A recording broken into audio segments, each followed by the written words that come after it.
అందరూ వచ్చి టికెట్లు తీసుకోండి. ఏ పై ఆఫీసులో చెకింగ్ వస్తాడు, అందరూ అన్యాయంగా దొరికిపోతారు. తీసుకోండి అమ్మా, తీసుకోండి అమ్మా, టికెట్ తీసుకోండి. ఒరే అబ్బాయిలు, లోపల దిక్కుమాలినంత చోటు ఉంది, వచ్చి కూర్చోండి. కదయ్యా, కాస్త పిల్లగాలి తగిలే వరకు ఇలా వేలాడుతూ చల్లగానైనా పీల్చుకుంటాం. కర్మ, వీళ్ళ నోట్లో నోరు పెట్టాను చూడు, నన్ను అనుకోవాలి.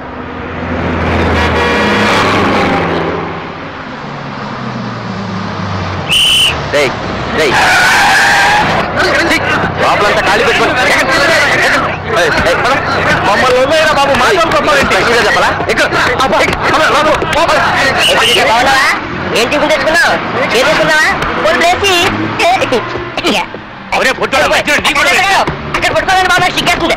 చాలా మంచి కూర్చోరా. హాయ్ డార్లింగ్, ఏంటి మంచి విషయాలు బాబా? చాలా స్మార్ట్ గా ఉన్నావు బాబా.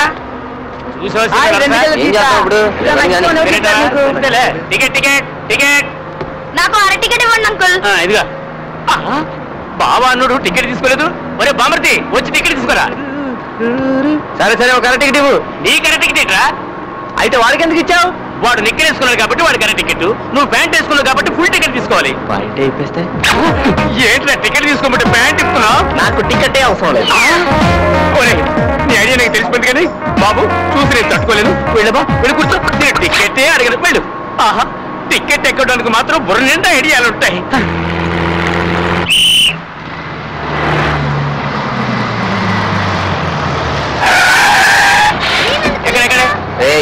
అందరూ లోపల చెప్పుకోండి. చూసుకోకండి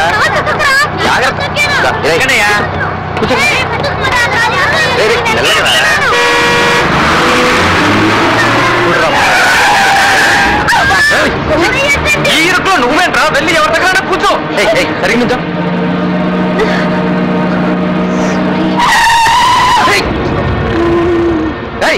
బస్ ఎక్కితే ఎలా నుంచోలో తెలీదా? ఏంటా చూపేంటి? గుద్దడానికి ఎక్కుతున్నావు బస్సు? ఇంట్లో చదువుకోవడానికి పంపించారా, గుద్దుకోవడానికి పంపించారా?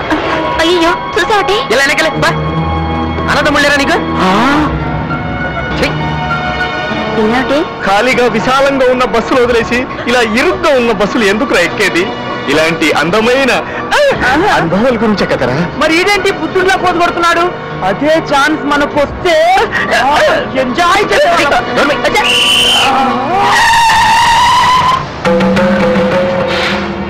ఏమయ్యా సీను, ఏంటి ఇలాంటి డైలాగు సినిమాల్లో ఆడవాళ్ళకి అంటారు, నువ్వన్నావేంటి? అమ్మాయి మాత్రమే చెప్పాలా? చేంజ్ కోసం మనం చెప్పకూడదా? చెప్పకూడదు. నువ్వు మాట్లాడుకో బావా. మాట్లాడతా. ఇది ఎలా ఉంది బాబా సిస్టర్ జాగ్రత్త.